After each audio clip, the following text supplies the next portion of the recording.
लोग संसार में और सब कामों को आवश्यक मानते हैं, परंतु नादान जो हैं वो सत्संग को, भगवान नाम जप को आवश्यक नहीं मानते हैं। वो तो सोचते हैं कि ये अपना काम नहीं है, अपना काम मन में आए सो करो। न शास्त्र को मानते हैं, न ईश्वर को, न ईश्वर प्राप्त महापुरुष को। मनमानी करना ही जिनके जीवन का उद्देश्य होता है, और मनमानी करते करते बेचारे संसार से खाली हाथ विदा हो जाते हैं। जन्म सबका समान है, मृत्यु सबकी समान नहीं होती, क्योंकि शरीर छूटने के बाद कोई ऊर्ध्व गति को जाता है तो कोई जीव अधोगति को प्राप्त हो जाता है।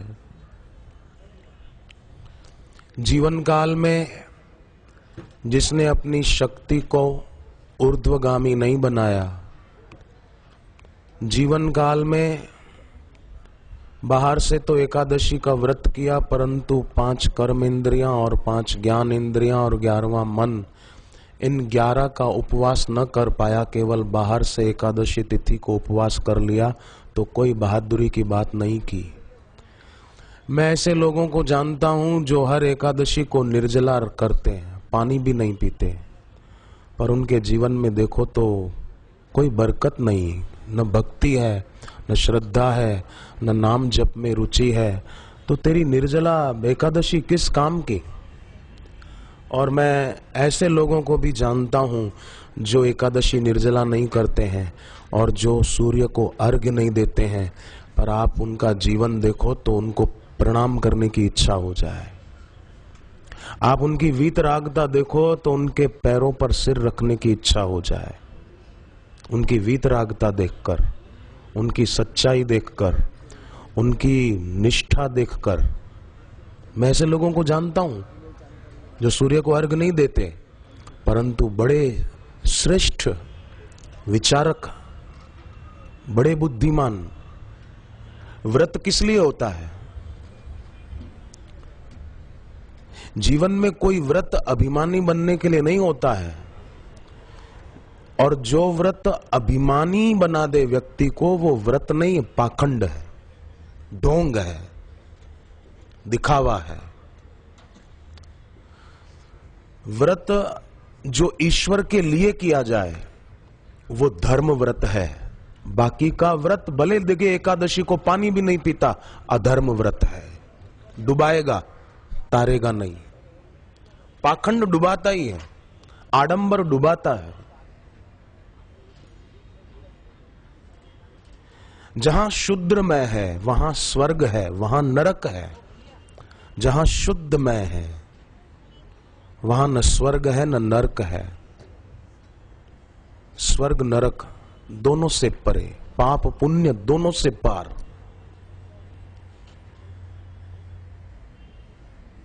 धर्म व्रत होना चाहिए, धर्म के लिए व्रत हो, उनका व्रत ही सच्चा व्रत है, बाकी केवल आडंबर है। तो सत्संग वो क्या है? भागवत में आया कि ये कर्ण पीयूष है।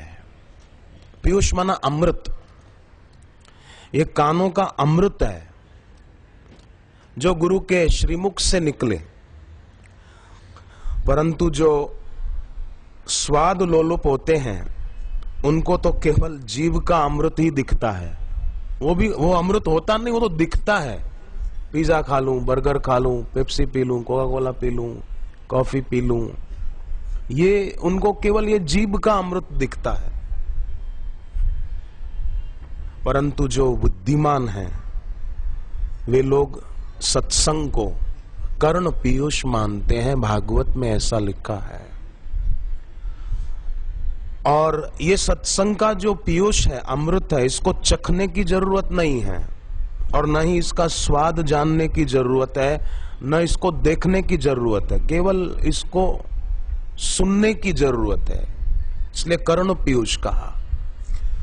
यद अनुचरित लीला कर्ण पीयूष विप्रुट सकृत दना, माने इस सत्संग अमृत का एक 100वां हिस्सा। समझो 2 घंटे सत्संग सुना तो एक वचन भी अगर गुरु का पकड़ लिया और वो दिल में लग गया तो क्या हो जाएगा? बोले द्वंद्व छूट जाएगा। द्वंद्व छूट जाएगा माने कि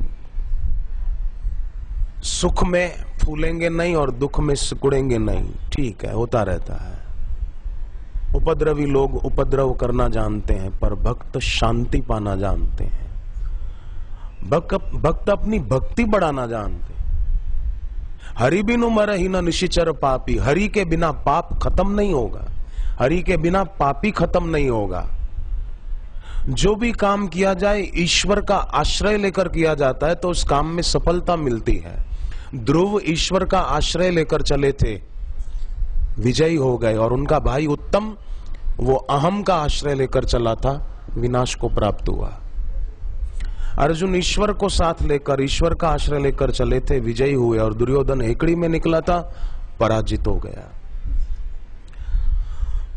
तो गुरु के द्वारा जो अमृत प्राप्त होता है कर्ण पीयूष, उससे अपरिचिन्न तत्व का बोध होता है और परिचिन्न की जो आसक्ति है वो टूट जाती है। शरीर है परिचिन्न, नष्ट होने वाला, छिन्न भिन्न होने वाला, और अपरिचिन्न तत्व है ईश्वर। उस अपरिचिन्न तत्व की विद्या प्राप्त होती है तो दूसरे का निषेध हो जाता है। फिर मैं लड़का हूं, ये लड़की है, इससे मेरा परिचय हो, मेरी दोस्ती हो, मैं इससे शादी करूं, ये दूसरा मिट जाता है। नहीं मैं, नहीं तू, नहीं अन्य रहा, गुरु शाश्वत आप अनन्य रहा, गुरु सेवत ते नर धन्य, यहां उसका जीवन धन्य है। अब देखो, ये बात सचमुच बड़े पते की है कि जब गुरु के मुख से ऐसा कर्ण पीयूष प्राप्त होता है तो उससे ये अनुभव होता है कि दृष्टा भी ब्रह्म और दृश्य भी ब्रह्म, दूसरा मिट जाता है।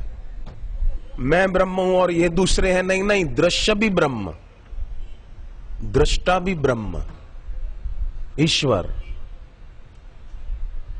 मैं बड़ा हूं और ये छोटे हैं, आ जाओ मैं तुम्हारा कल्याण कर दूंगा, ये मूढ़ता वहां नहीं रहती। दृश्य भी ब्रह्म, दृष्टा भी ब्रह्म, ये अपरिचिन्न तत्व का ज्ञान गुरु के द्वारा मिलता है। परंतु लोग ऐसे होते हैं ना, जो बांधने वाले हैं उनकी याद तो करते हैं, जो बंधन से छुड़ाने वाले हैं उनमें प्रीति नहीं बढ़ा पाते। जो बांधने वाले हैं, दोस्त सहेली, तो उनके नंबर तो खूब रखेंगे मोबाइल में सेट करके, ये मेरा फलाना, ये फलानी, ये फलाना, उसके कोड भी रखेंगे, ABCD आदि आदि, वो सब उसमें होशियार हो गए। एक युवक ने एक संत को पूछा, महाराज जी ईश्वर का कोई नंबर नहीं है क्या? बोले हाँ है ना। बोले कौन सा नंबर है? बोले 0, खाली 0। माने अपने हृदय को सबकी आसक्ति से और चिंतन से शून्य कर दो तो बढ़िया होगा। पर यह आसान नहीं है। बोलना सुनना जरूर आसान है, परंतु उसको क्रियान्वित कर पाना, उसमें साधक की तत्परता चाहिए, विवेक चाहिए और जप ध्यान में रुचि चाहिए। और अपने आप को कभी धोखा न दे। संसार में लोग दूसरों को धोखा नहीं देते, स्वयं को धोखा देते, खुद ही ठगे जा रहे, खुद ही बेचारे व्यस्त रहकर तनावग्रस्त हुए जा रहे हैं। पर गुरु की शरण से और इस प्रेम पंथ पे चलते रहने से व्यक्ति तनावग्रस्त नहीं रहता, अपितु हर हाल में मस्त रहता है, आनंदित रहता है, प्रसन्न रहता है, उसकी समता बरकरार रहती है।